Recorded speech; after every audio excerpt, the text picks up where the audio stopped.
In my heart and mind, I always return to Atlantic Island Park.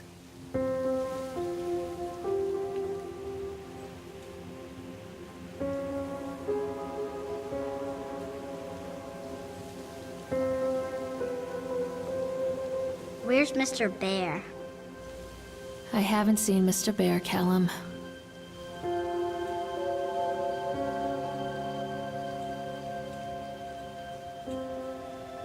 Stay in the car. I'll go and ask information.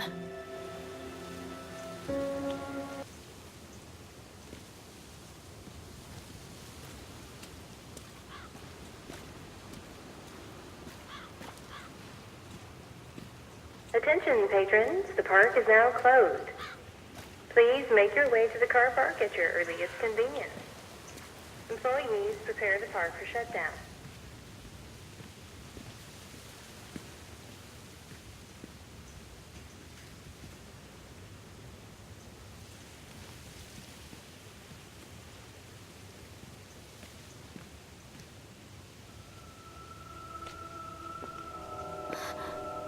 What?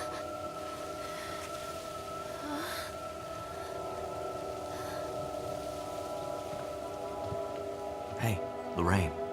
Lorraine! Don't blame yourself, Lorraine.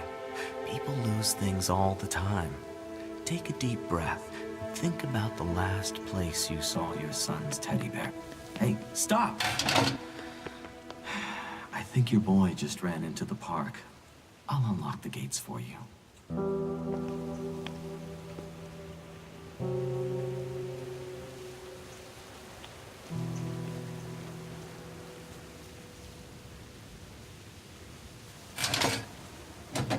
Callum, where are you going?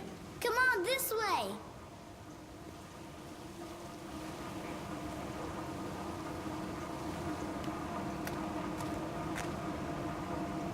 Wait up there for Mommy, Callum! There's Over something here. special about the entrance to an amusement park. A line drawn between the real world and the world of whimsy within. On this side, the apathy of our everyday lives. And on the other, anything we might dare to dream. It's no wonder Callum ran back inside. I wouldn't want to leave either. Attention, employees. The park is now closed. Have a safe journey home.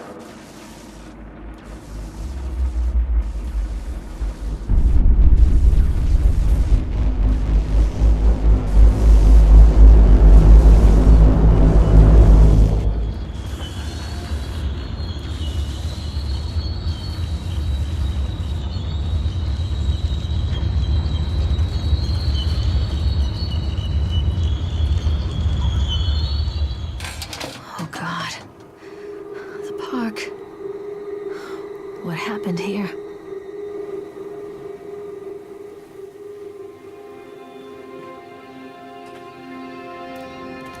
You can't catch me. Come to Mommy, Callum!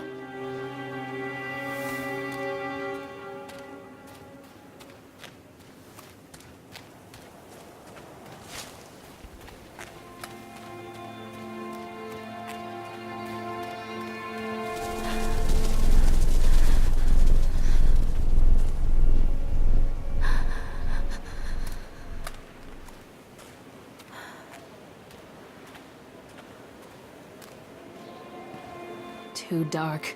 I'm not going in there without a flashlight.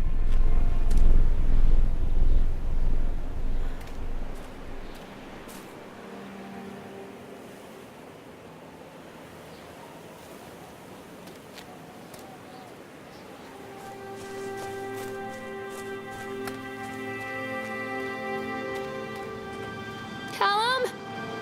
Over here.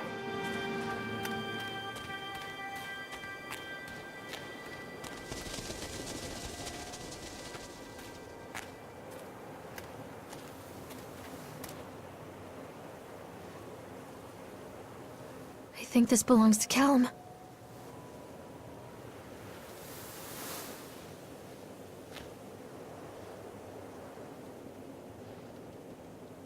Chad the Chipmunk, huh? Just a drunk guy in a suit.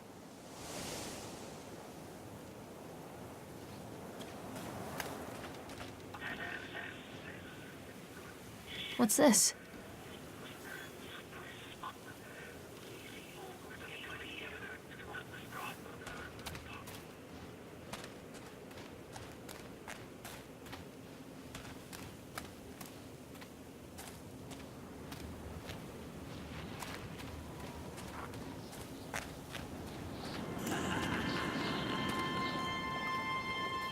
Come out, sweetie.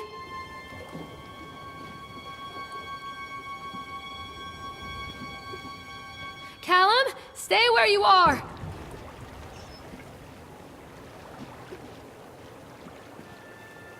Come on, Mommy.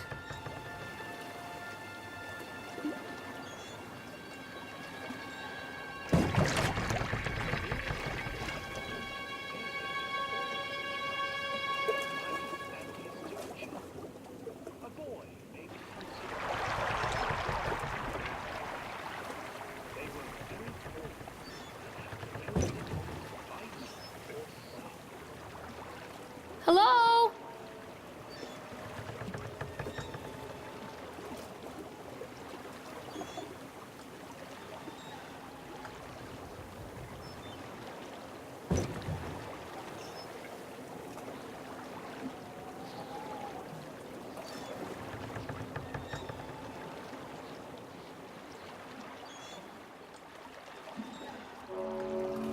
Near a great forest, there lived a poor woodcutter, his wife and his 2 children, a boy named Hansel and a girl named Gretel. They were very poor and had very little to bite or sup.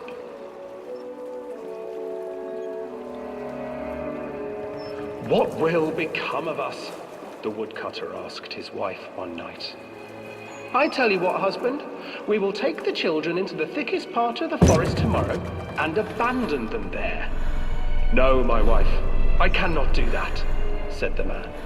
"Then we will all 4 starve, you fool." Hansel and Gretel overheard their parents talking, and Gretel began to weep. "Do not fret, Gretel," Hansel said. He crept out of the hut and gathered white stones from the ground to fill his pockets.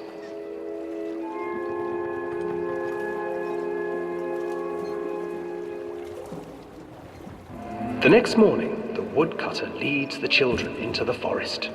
Before they leave, their mother gives them a slice of bread and warns them that they will get no more food that day. Clever Hansel leaves a trail of white stones behind them as they pass into the woods. When their father leaves them, the children wait a while, then follow the trail back to their parents' house.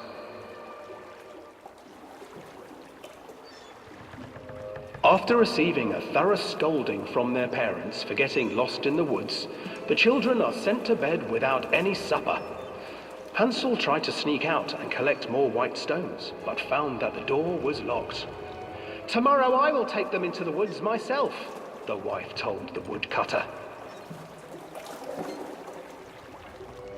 In the morning, their mother gave them a slice of bread and led them deep into the forest once again.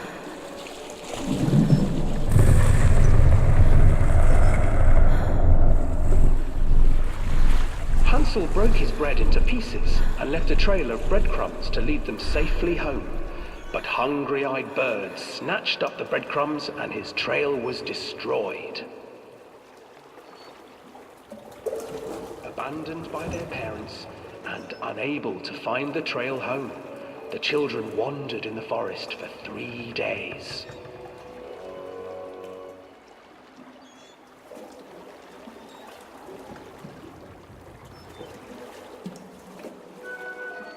The children stumbled into a clearing with an exceedingly strange house.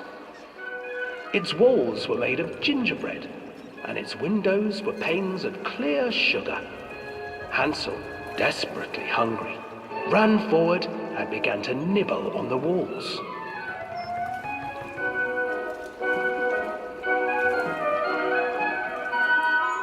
"Nibble, nibble, little mouse. Who is nibbling at my house?" An old woman emerged from the house, sniffing the air and peering around with cloudy eyes. "Oh, you dear children, who brought you here? Just come in and stay with me. No harm will come to you." But Hansel and Gretel stayed back, for the old woman reminded them of their cruel mother. "Come, children, don't be afraid. I have something for you." The old woman offered them 2 enormous lollipops. The children took them and began to eat. "You see, nothing to fear here. Come inside," the old woman urged, and the children, still licking their sweets, followed.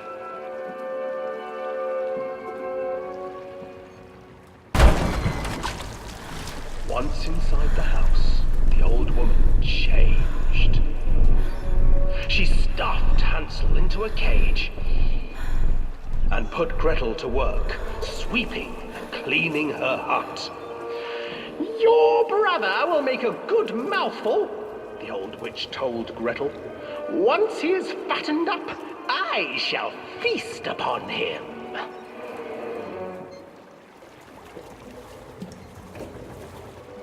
Time passed, and poor Hansel refused to eat, fearing the day that the witch would eat him. The witch, for her part, grew impatient. "Today I will cook and eat your brother, Gretel. Climb inside and light the oven." But Gretel pretended not to understand. I do not know how. Where is the opening?" "Fool," the old witch said. "The opening is here." And she moved to show Gretel. Seizing her courage, brave Gretel gave the witch a shove, and the old crone tumbled forward into the oven. Gretel slid a large iron bolt over the door to the oven. Gretel freed her brother Hansel, and together they lit a fire beneath the oven. And though she screamed and begged, the children sat by the oven until her screams had stilled, and the witch was cooked. And then, because even children can't survive on sweets, they divided up the body of the old witch and ate her.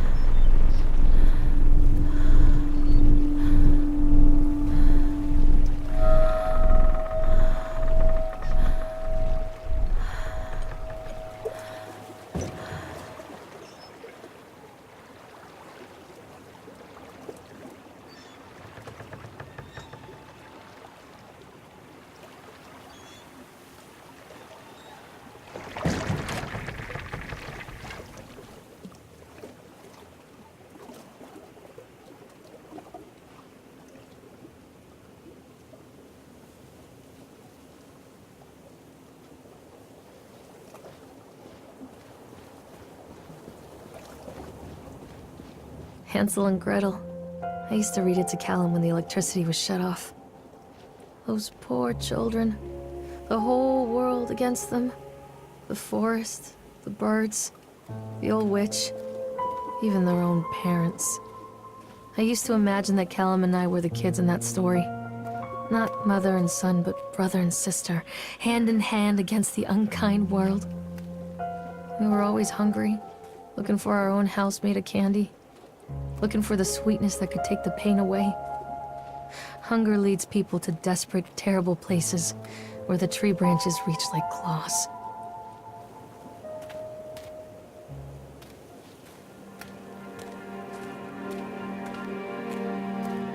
Callum! Where did you go? Catch me, Mommy.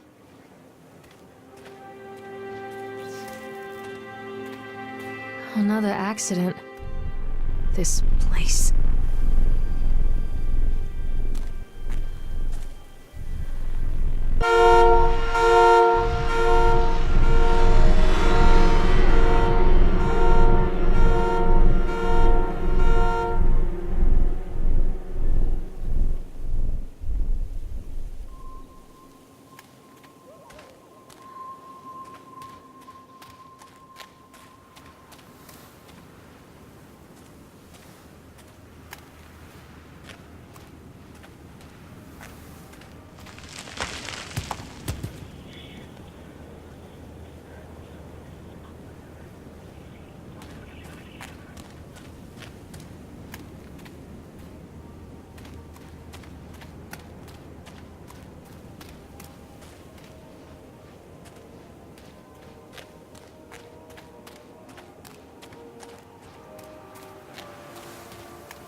This old thing used to make the blood run to my head. Make me dizzy. The guy just snapped. Those poor kids.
Oh, I remember this.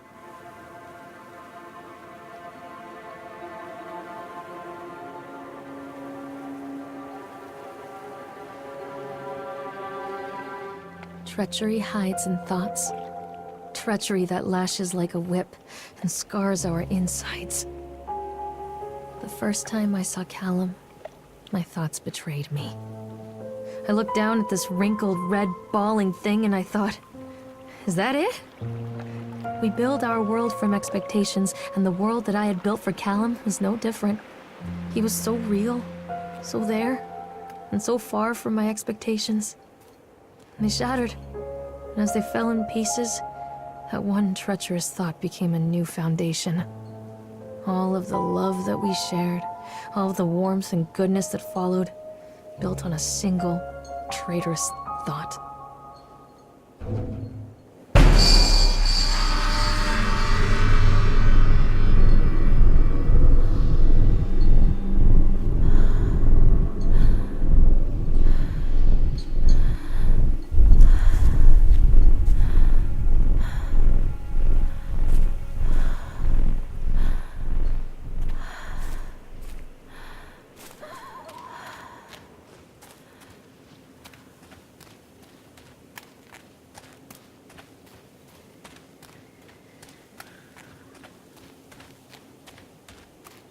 Where did you go? This way. Constant crashes and 80s music. I guess it floats someone's boat.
It's a matter of public record that I am a failure as a mother.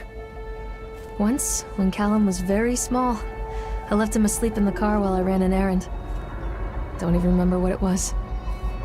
When I came back, the sheriff was standing next to the car, watching my boy through the window.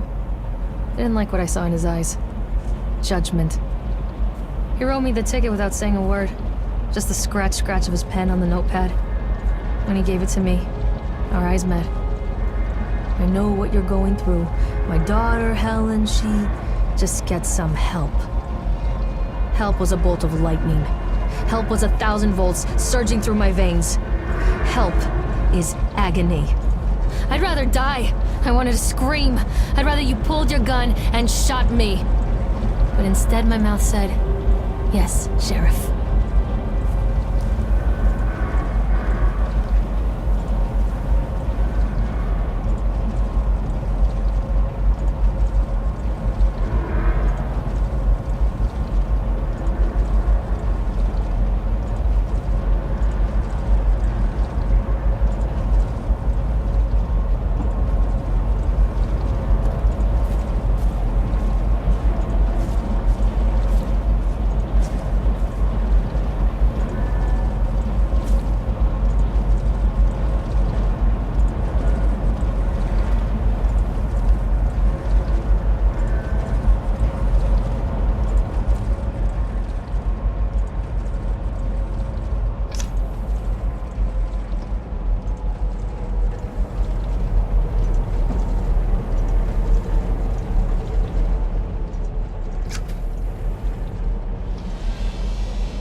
I can't get on while it's moving.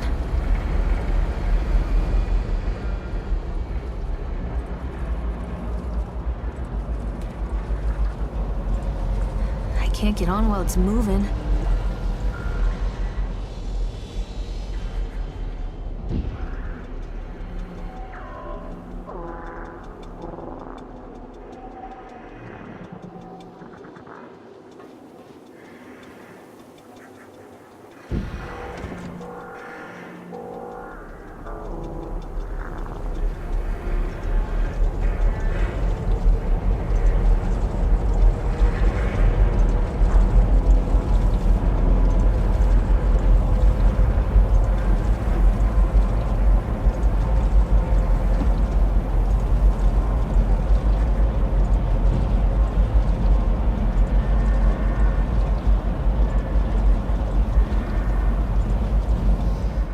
People come into your life for a reason.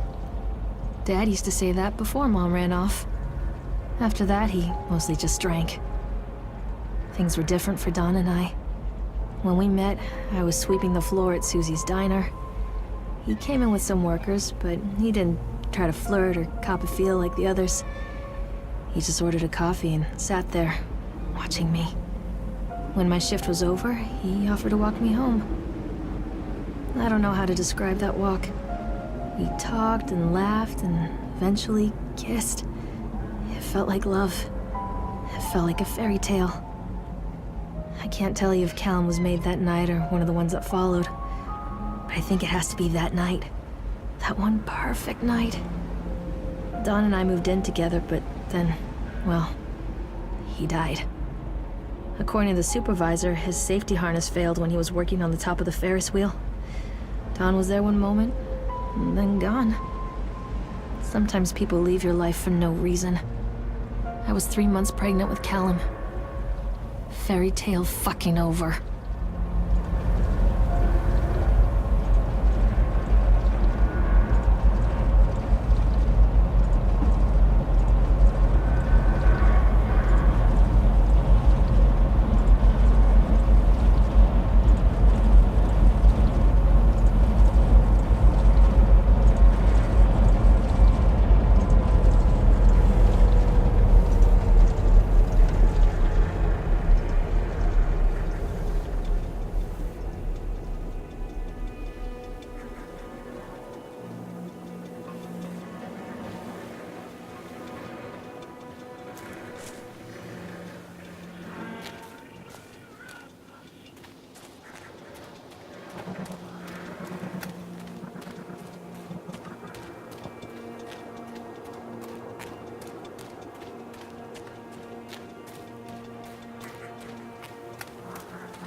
did you go?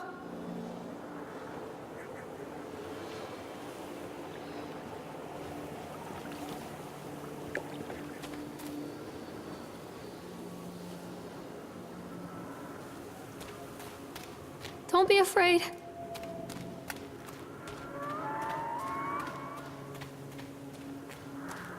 Where are you, Callum?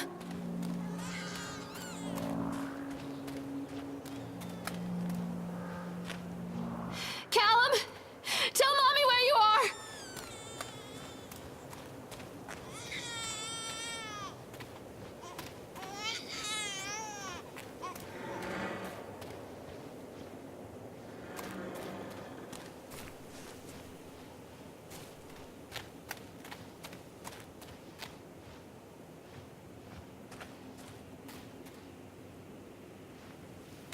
Mommy is coming, Callum.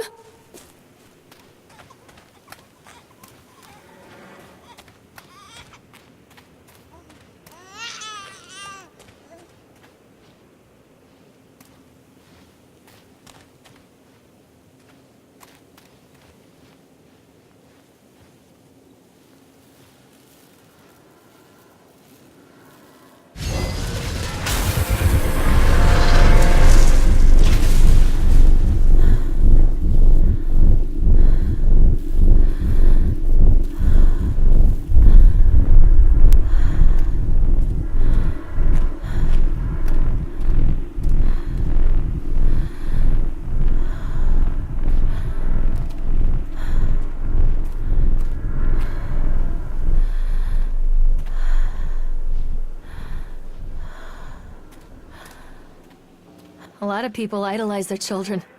You hear them talking about their kids and just the way they talk, their fucking voices make me want to vomit. My angel likes to read, and little Johnny is so good on the piano. Fuck those people! You give up 9 months of your life carrying them, you traumatize yourself giving birth to them, and then you spend the rest of your life as their slave. Wiping asses, mopping up piss, feeding them. Little life-sucking monsters who take and take and take until... we all go insane. Any parent who pretends otherwise is just dishonest. That's called choice supportive bias. I am honest. Callum really grinds my gears, and he owes me everything. Everything. It'd serve the little fuck right if I just abandoned him.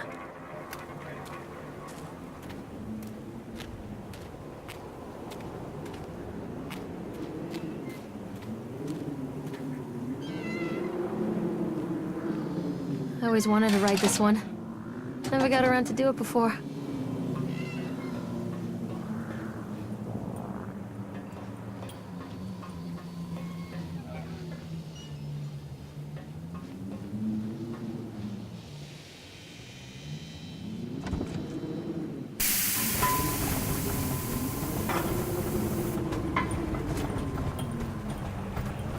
What do you want? We need to talk about Callum. What do you mean? What have you done to him? That's insulting. You and your boy are everything that this place doesn't want. The antithesis of what we stand for. Where is Callum? The poor child. He tried so hard to do what he was taught. He even left you a trail of breadcrumbs. But the park is just so hungry. Tell me where my son is. The witch has him now. Has both of you. No happy ending here, I'm afraid. Just leave me alone. Fool. You always were.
The witch awaits.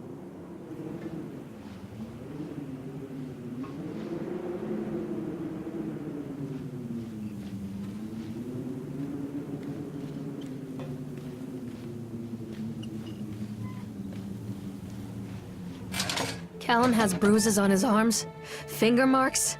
Someone has been hurting him! I've asked him, demanded really, to know where he got the marks. But he doesn't want to answer me. Something has scared him into silence. He doesn't dare talk. He's been changing too. Something sinister lurks in the darkness behind his eyes. I catch him staring at me at odd moments. In the night, he tosses and turns and cries out words that I cannot understand. When I try to soothe him, he snaps and bites at my fingers. I think he wants to talk to me. I think he wants to tell me. But they are watching him every minute of every day. They are whispering to him in his sleep, changing him. They are taking my baby away from me. I can save him. There will be pain. But I love him, and in the end, he will understand why.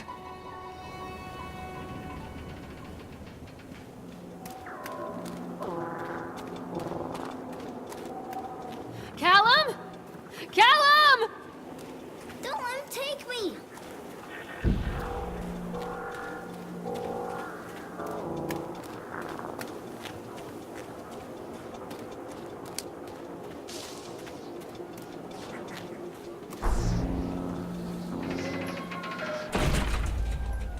The whole town was shocked by that one. Never found out who did it.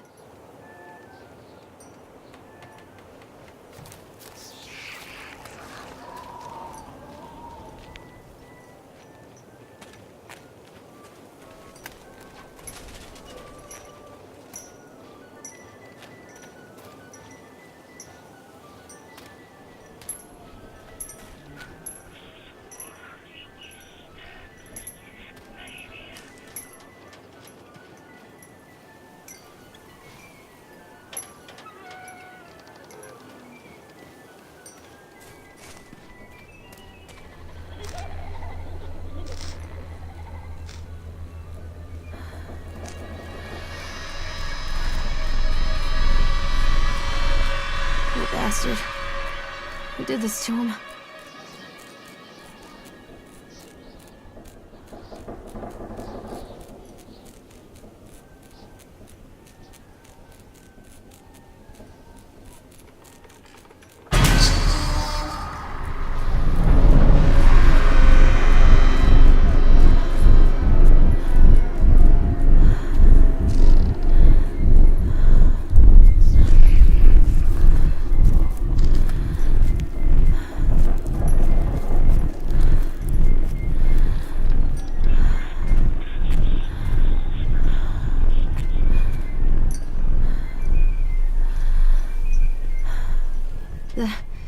These are mine.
touch me!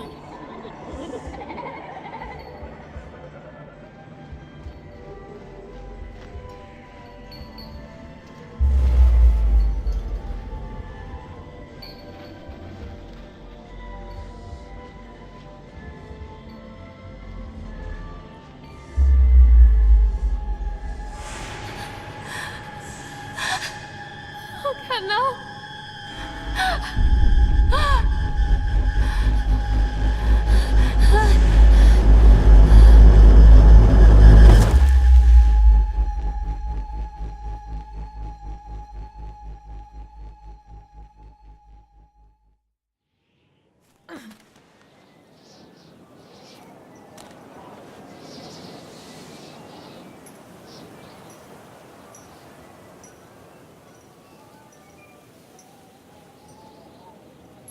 The park is a collage of contradictions all of its own.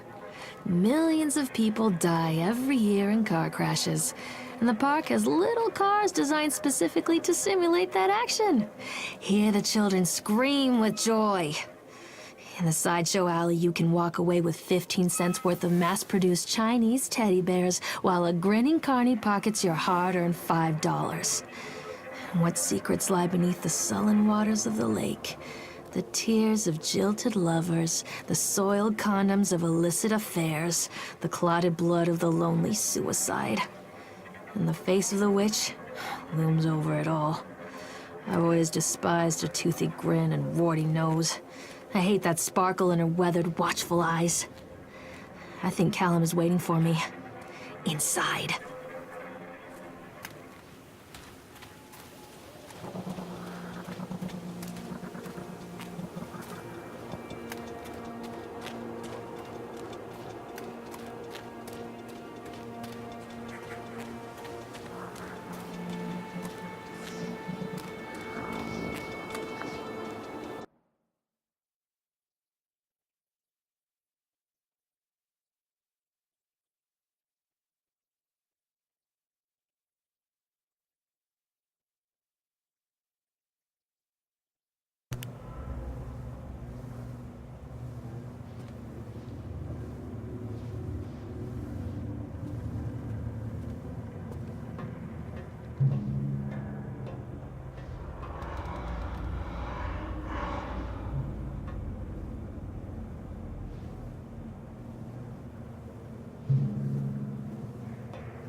After they let me out, they gave me Callum back and sent me home with a handful of breadcrumbs.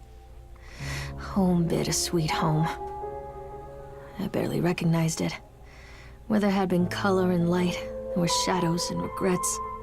Where there had been warmth, there was a bone-deep coldness that never went away. I tried my hardest to keep the ghosts at bay. Don, watching from the dusty corners while I tried to teach his son to read. My father, coldly assessing me and finding me lacking. I devoted myself to Callum, did the things that they told me. It will get better, they said. Every day will be a little better than the last. I'm in the woods now, lost and afraid. Things never got any better.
Stories are told again and again, and from their shape we build our understanding of the world. Two children are led into the woods. They are lost for a time, but then are captured by an old witch. A child goes missing in Atlantic Island Park. He wanders lost for a time before finding his way into the mouth of an old witch. In the oldest version of this story, the mother and the witch were the same person. I never wanted to be the witch, but I am, aren't I?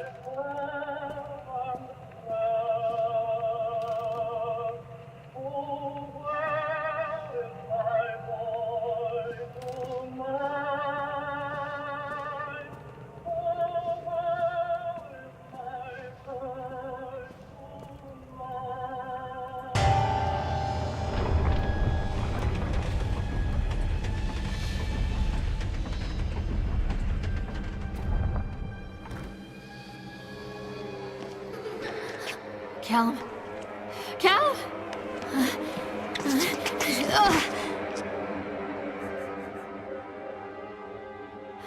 Callum? Callum? Callum!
Hey, Lorraine. Lorraine. Don't blame yourself, Lorraine. People lose things all the time.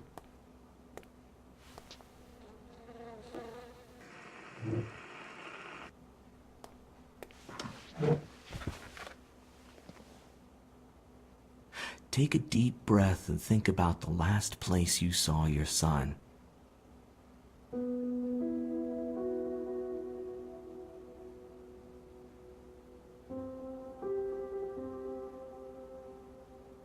In my heart and mind, I always return to Atlantic Island Park.